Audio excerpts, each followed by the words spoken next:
Tere! Minu nimi on Martin Pukspuu ja minu tööks on inimeste treenimine. Need on alati vaimustanud inimesed, kes suudavad oma keha meisterlikult valitseda ja täna treenin ka ise selles suunas.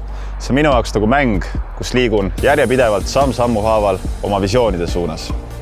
See on rõõmu ja rahuldust, aga samas ka väljakutseid pakkuv protsess, mis õpetab kannatlikkust ja eluga ühes taktis kulgemist. Tänaseks olen aru saanud, et mind inspireerib nii enda kui ka teiste arengu nägemine. Seega on loomulikuks valikuks osutunud treeneri amet. Olen tugeva empaatiavõimega ja üritan inimestes näha alati potentsiaali, mis on neis peidus. Me oleme loodud oma kehasid liigutama. Egas niisama öelda, et terves kehas terve vaim. Me oleme harjunud, et aastatega keha kulub, energiat jääb vähemaks ja tekivad tervisehädad. Aga ma küsin sinult, kas see peab nii olema? See on sinu valida, kuidas aeg sulle mõjub. Kas tahad ka kõrgemas eas tunda end hästi ning omada tugevat ja liikuvat keha või soovid käia arstide vahet? Kõik ei ole treeningust nii vaimustunud nagu mina.